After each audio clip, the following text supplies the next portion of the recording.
Ο Άγιος Γέροντας Παΐσιος ο Αγιορείτης, η αγιότητα του οποίου έχει ομολογηθεί από όλους σχεδόν τους Έλληνες πολιτικούς, στρατιωτικούς, λαϊκούς, μοναχούς, ιερείς, επισκόπους και αυτόν τον ίδιο τον Οικουμενικό Πατριάρχη. Είχε κατά καιρούς μιλήσει σε πολλούς ανθρώπους για ό,τι βλέπουμε σήμερα στο Αιγαίο και για ό,τι θα δούμε σύντομα. Γεμάτος αγωνία και ανησυχία για την πατρίδα, για τα εθνικά μας θέματα, παιδί κι αυτός ξεριζωμένης οικογένειας, από τα Φάρασα της Καπαδοκίας, βαπτισμένος από το ίδιο το χέρι του Αγίου Αρσενίου του Καπαδόκη, που όπως του υποσχέθηκε θα τον αφήσει στο πόδι του, ο Γέροντας Παΐσιος επιδόθηκε αμέτρητες μέρες και νύχτες στην προσευχή, μέχρι να βρει με τη χάρη του Θεού απαντήσεις θεοφώτιστες για το μέλλον της Ελλάδας, των τόπων μας, των αλήτωτων πατρίδων και τα εθνικά μας θέματα. Και αυτές τις απαντήσεις τις έλεγε σε ανθρώπους που είχαν την ίδια με αυτόν μεγάλη, ειλικρινή και βαθιά αγνή ανησυχία για την Ελλάδα μας, την Ορθοδοξία μας, τον ελληνισμό μας. Οι Τούρκοι, έλεγε, τα κόλληβα τα έχουν στη μέση τους. Θα πάθουν μεγάλο κακό. Τότε θα επέμβει από πάνω ο Ρώσος και θα γίνει όπως τα λέει η προφητεία του Αγίου Κοσμά. Οι μεγάλοι θα φροντίσουν. Την Κωνσταντινούπολη οι Έλληνες πρέπει να τη φυλάξουν. Κι έτσι ο Θεός θα τη χαρίσει σε εμάς. Θα μας βοηθήσει ο Θεός, γιατί είμαστε Ορθόδοξοι. Σε άλλο σημείο πάλι τονίζει: η Τουρκία θα διαλυθεί και μάλιστα θα τη διαλύσουν οι ίδιοι οι σύμμαχοι. Οι Τούρκοι έχουν τα κόλληβα στο ζωνάρι τους, έλεγε το 1991. Άντε, δεν θα είμαι να σε καμαρώσω στην προέλαση όταν θα προελάβει ο ελληνικός στρατός για την Κωνσταντινούπολη, είπε προς αξιωματικό της πολεμικής αεροπορίας στα 1992. Ο Άγιος Κοσμάς ο Αιτωλός είχε δίκιο που είπε για τα εξαμίλια, διότι τα εξαμίλια, εξηγεί ο Γέροντας Παΐσιος τώρα, δεν είναι ούτε χωριά, ούτε πόλεις, αλλά είναι τα 6 ναυτικά μίλια, η ζώνη των 6 μιλίων που περιβάλλει τα παράλια της Ελλάδος και κάθε νησί μας. Εξαμίλι είναι κάθε σημείο που απέχει 6 μίλια από τις ακτές της Ελλάδας, χερσαίες ή νησιώτικες. Εκεί λοιπόν θα γίνει εκείνο που είπε ο Άγιος Κοσμάς ο Αιτωλός.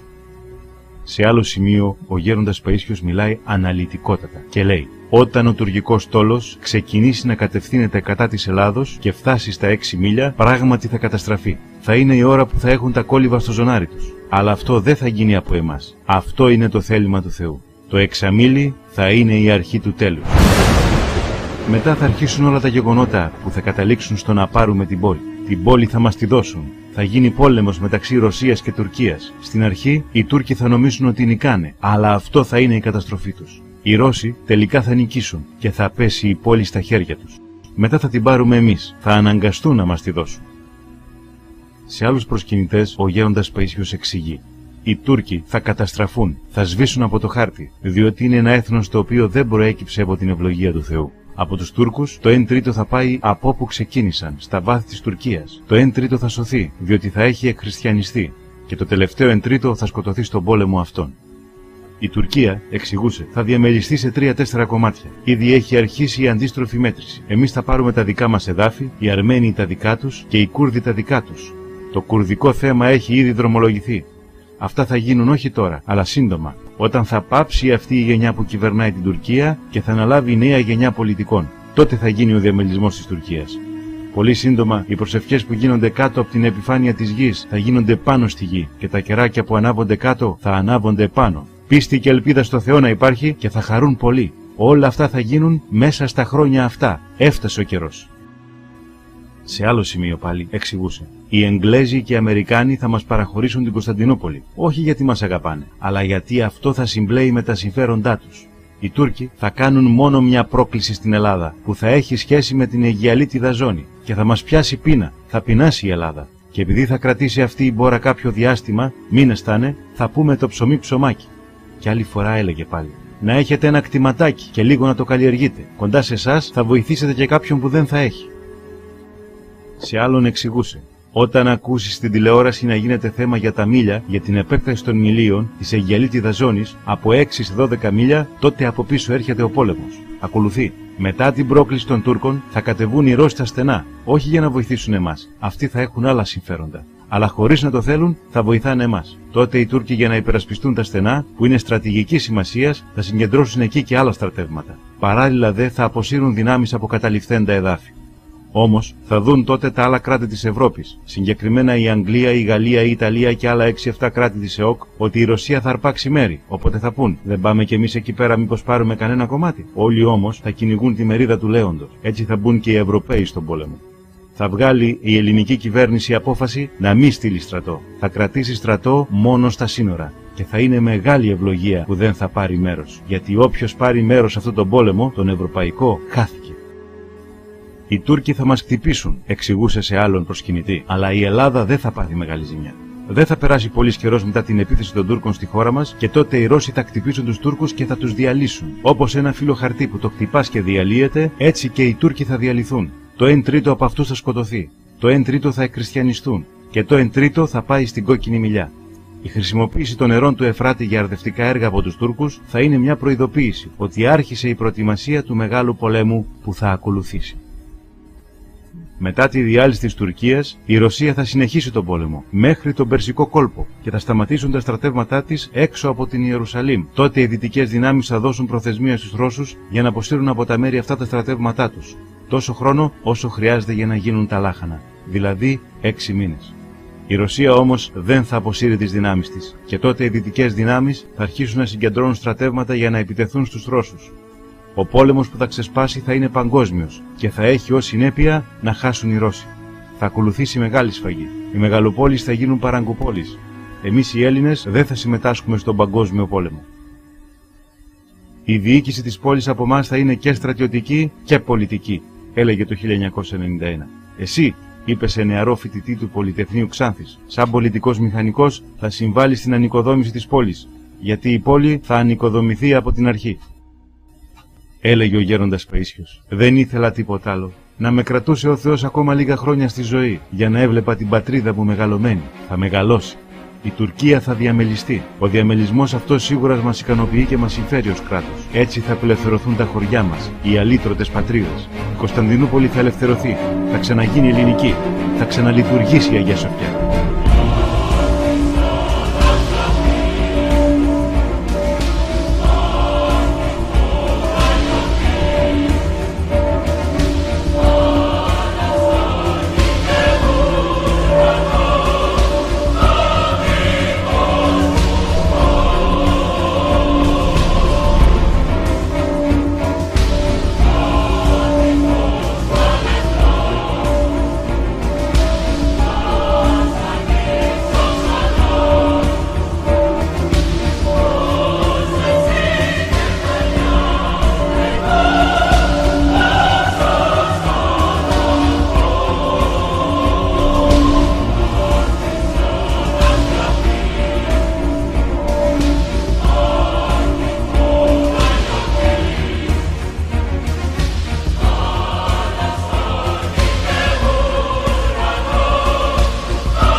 Ο Άγιος Γέροντας Παΐσιος ο Αγιορείτης, η αγιότητα του οποίου έχει ομολογηθεί από όλους σχεδόν τους Έλληνες, πολιτικούς, στρατιωτικούς, λαϊκούς, μοναχούς, ιερείς, επισκόπους και αυτόν τον ίδιο τον Οικουμενικό Πατριάρχη, είχε κατά καιρούς μιλήσει σε πολλούς ανθρώπους για ό,τι βλέπουμε σήμερα στο Αιγαίο και για ό,τι θα δούμε σύντομα.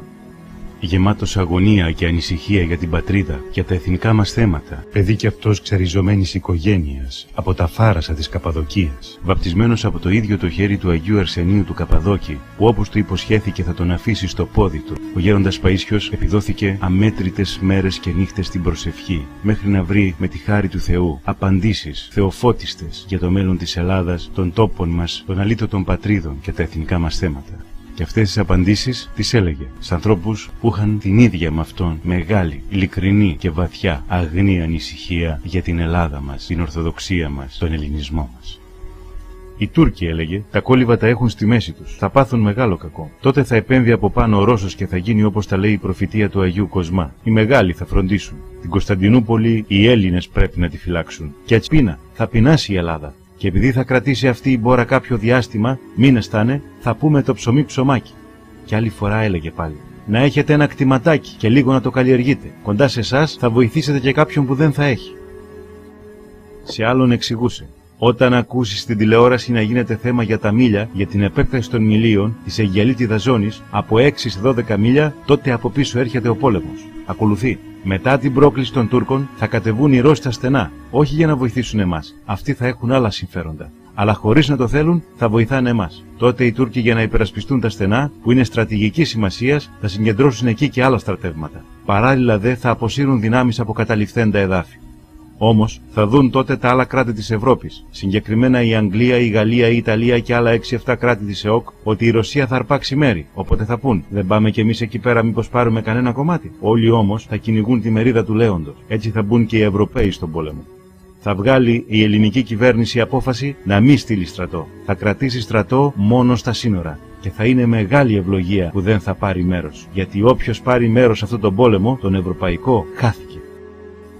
Οι Τούρκοι θα μας χτυπήσουν, εξηγούσε σε άλλον προσκυνητή, αλλά η Ελλάδα δεν θα πάθει μεγάλη ζημιά.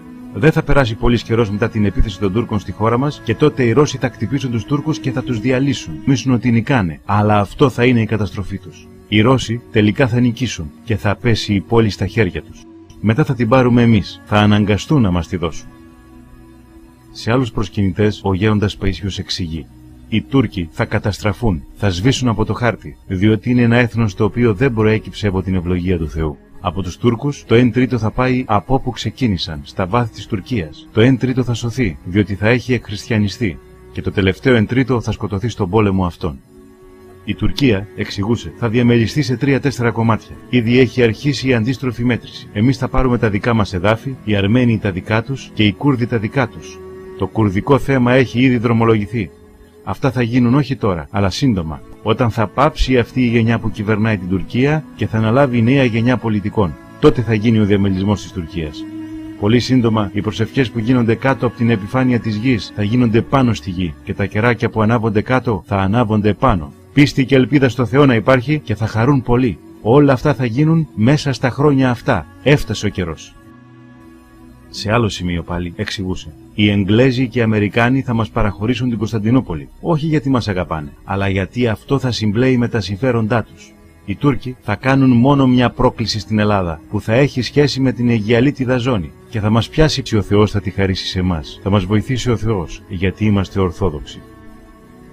Σε άλλο σημείο πάλι τονίζει: η Τουρκία θα διαλυθεί και μάλιστα θα τη διαλύσουν οι ίδιοι οι σύμμαχοι. Οι Τούρκοι έχουν τα κόλληβα στο ζωνάρι τους, έλεγε το 1991. Άντε, δεν θα είμαι να σε καμαρώσω στην προέλαση όταν θα προελάβει ο ελληνικός στρατός για την Κωνσταντινούπολη, είπε προς αξιωματικό της πολεμικής αεροπορίας στα 1992. Ο Άγιος Κοσμάς ο Αιτωλός είχε δίκιο που είπε για τα εξαμίλια, διότι τα εξαμίλια, εξηγεί ο γέροντας Παΐσιος τώρα, δεν είναι ούτε χωριά, ούτε πόλεις, αλλά είναι τα 6 ναυτικά μίλια, η ζώνη των 6 μιλίων που περιβάλλει τα παράλια της Ελλάδος και κάθε νησί μας. Εξαμίλι είναι κάθε σημείο που απέχει 6 μίλια από τις ακτές της Ελλάδας, χερσαίες ή νησιώτικες. Εκεί λοιπόν θα γίνει εκείνο που είπε ο Άγιος Κοσμάς ο Αιτωλός. Σε άλλο σημείο ο γέροντας Παΐσιος μιλάει αναλυτικότατα και λέει: όταν ο τουρκικός στόλος ξεκινήσει να κατευθύνεται κατά της Ελλάδος και φτάσει στα 6 μίλια, πράγματι θα καταστραφεί. Θα είναι η ώρα που θα έχουν τα κόλληβα στο ζωνάρι τους. Αλλά αυτό δεν θα γίνει από εμάς. Αυτό είναι το θέλημα του Θεού. Το εξαμίλι θα είναι η αρχή του τέλους. Μετά θα αρχίσουν όλα τα γεγονότα που θα καταλήξουν στο να πάρουμε την πόλη. Την πόλη θα μας τη δώσουν. Θα γίνει πόλεμος μεταξύ Ρωσίας και Τουρκίας. Στην αρχή οι Τούρκοι θα νομίζουν όπως ένα φύλλο χαρτί που το χτυπάς και διαλύεται, έτσι και οι Τούρκοι θα διαλυθούν. Το 1/3 από αυτούς θα σκοτωθεί. Το 1/3 θα εκχριστιανιστούν. Και το 1/3 θα πάει στην κόκκινη μιλιά. Η χρησιμοποίηση των νερών του Εφράτη για αρδευτικά έργα από τους Τούρκους θα είναι μια προειδοποίηση ότι άρχισε η προετοιμασία του μεγάλου πολέμου που θα ακολουθήσει. Μετά τη διάλυση της Τουρκίας, η Ρωσία θα συνεχίσει τον πόλεμο μέχρι τον Περσικό κόλπο και θα σταματήσουν τα στρατεύματά της έξω από την Ιερουσαλήμ. Τότε οι δυτικές δυνάμεις θα δώσουν προθεσμία στους Ρώσους για να αποσύρουν από τα μέρη αυτά τα στρατεύματά τους. τόσο χρόνο όσο χρειάζεται για να γίνουν τα λάχανα, δηλαδή 6 μήνες. Η Ρωσία όμως δεν θα αποσύρει τις δυνάμεις της και τότε οι δυτικές δυνάμεις θα αρχίσουν να συγκεντρώνουν στρατεύματα για να επιτεθούν στους Ρώσους. Ο πόλεμος που θα ξεσπάσει θα είναι παγκόσμιος και θα έχει ως συνέπεια να χάσουν οι Ρώσοι.